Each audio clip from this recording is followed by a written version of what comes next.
औज़ुबिल्लाहिमिनश्शैतानिर्रजीम बिस्मिल्लाहिर्रहमानिर्रहीम रब्बिश्रह ली सदरी व यस्सिर ली अमरी वहलुल उक़दतम मिन लिसानी यफ़क़हू क़ौली।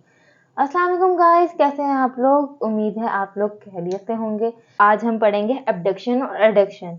एब्डक्शन और एडक्शन डिफरेंट टाइप की मूवमेंट हैं जो कि कोरोनल प्लेन में होंगी।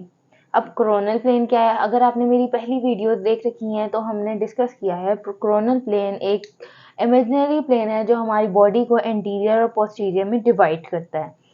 एक कोरोनल प्लेन का दोबारा से ओवरव्यू ले लेते हैं। अगर ये हमारा पर्सन है,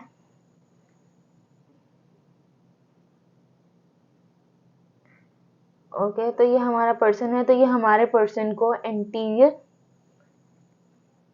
और पोस्टीरियर में इसकी बॉडी को डिवाइड कर देगा।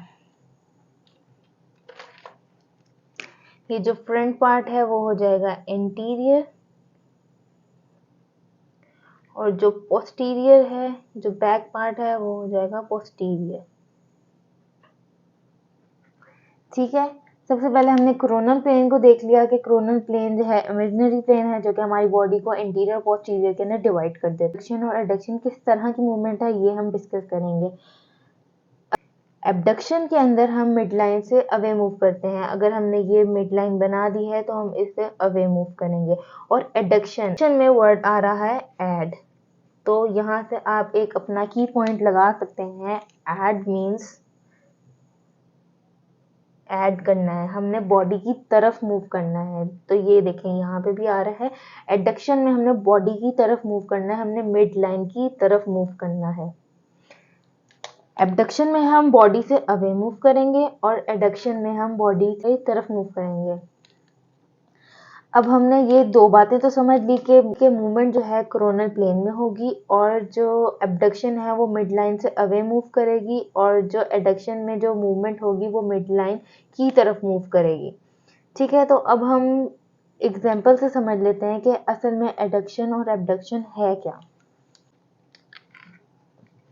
अगर हम ये एग्जाम्पल लें हमारे शोल्डर जॉइंट की,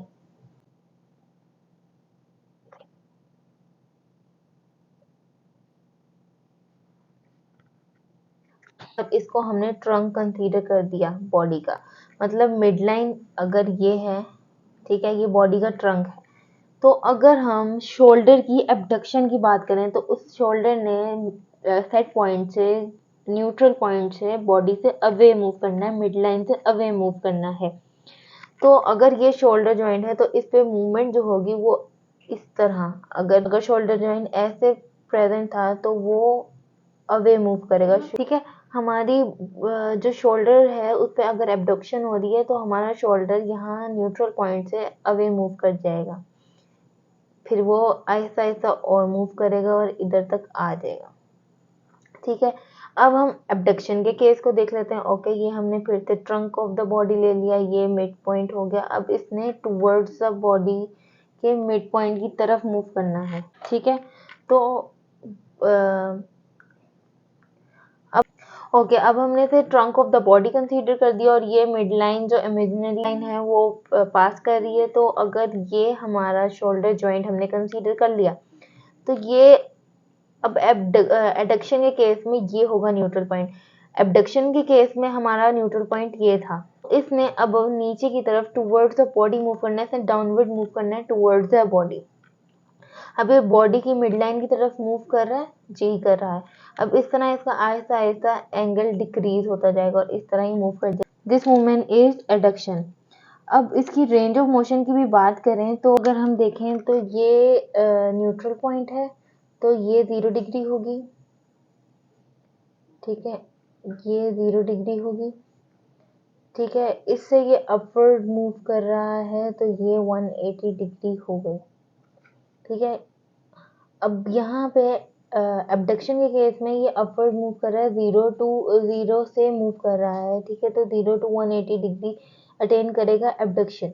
लेकिन एडक्शन के केस के अंदर ये बैकवर्ड मूव कर रहा है, डाउनवर्ड मूव कर रहा है, तो इसकी 180 डिग्री से ये नीचे मूव करेगा, ये डाउनवर्ड मूव करेगा। तो जो नॉर्मल रेंज ऑफ एडक्शन होती है वो 45 डिग्रीज होती है।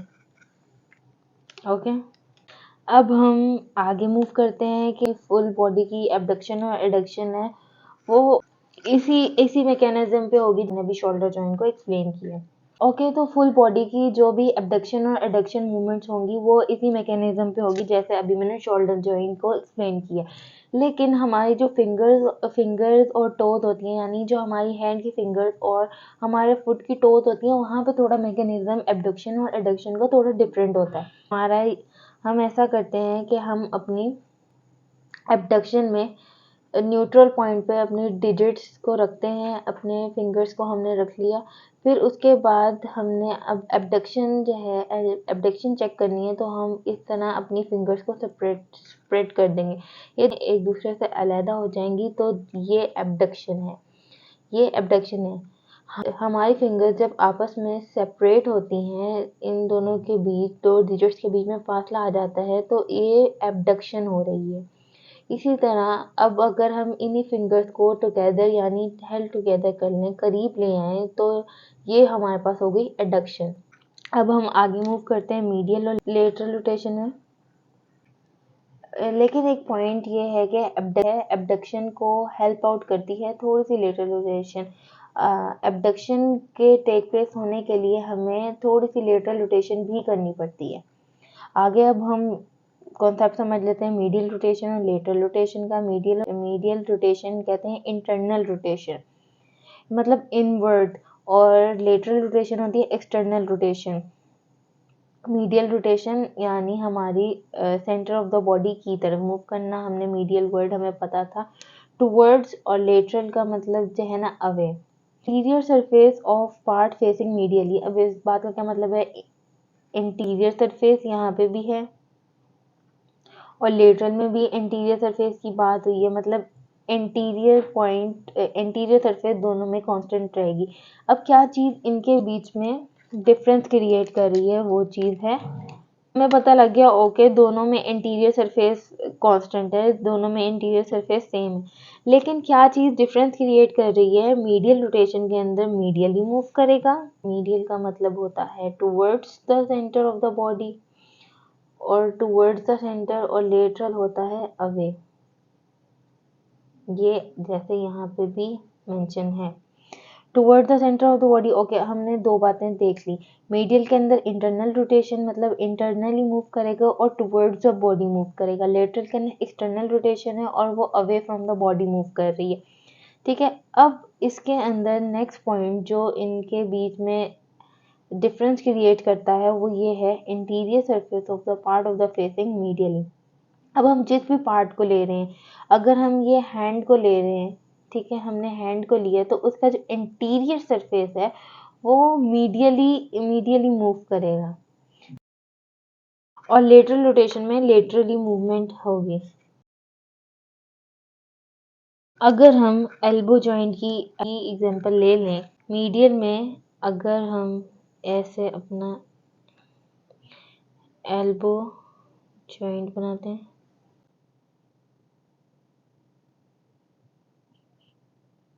अब ये देखिए हमारा जो हैंड है वो मीडियली मूव किया है। हमारा जो हैंड है वो फेस इंटीरियरली कर रहा है, interior side of the hand है वो अपवर्ड है। देखें, मतलब जो पाल्मर सरफेस है हैंड की वो अपवर्ड है और ये इंटीरियरली मूव कर गया। हमारे जो मिड लाइन है, हमारा ट्रंक है, उसकी तरफ मूवमेंट हुई है। ठीक है, मिड लाइन की तरफ, टुवर्ड मिड लाइन हो गया। ठीक है, टुवर्ड मिड लाइन हो गया, इंटरनल रोटेशन है, मीडियल रोटेशन, और ये देखिए इनवर्ड मूव कर लिया। लेकिन अगर हम लेटरल रोटेशन देखें तो लेटरल रोटेशन में इसने लेटरली मूव करना है, एक्सटर्नल मूव करना है, away from the centre of the body move करना है। लेटरल रोटेशन में अगर हमारे पास ये हमारा ट्रंक है, हमारा जो शोल्डर है,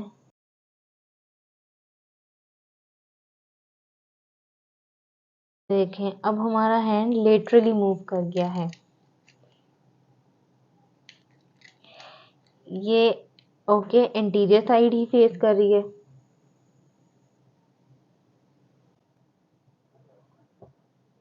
इंटीरियर साइड ही फेस कर रही है, लेकिन सिर्फ डिफरेंस ये आया है कि अगर ये मिड लाइन है तो ये मिड लाइन से अवे मूव किया है और ये मिड लाइन की तरफ मूव किया था इसने।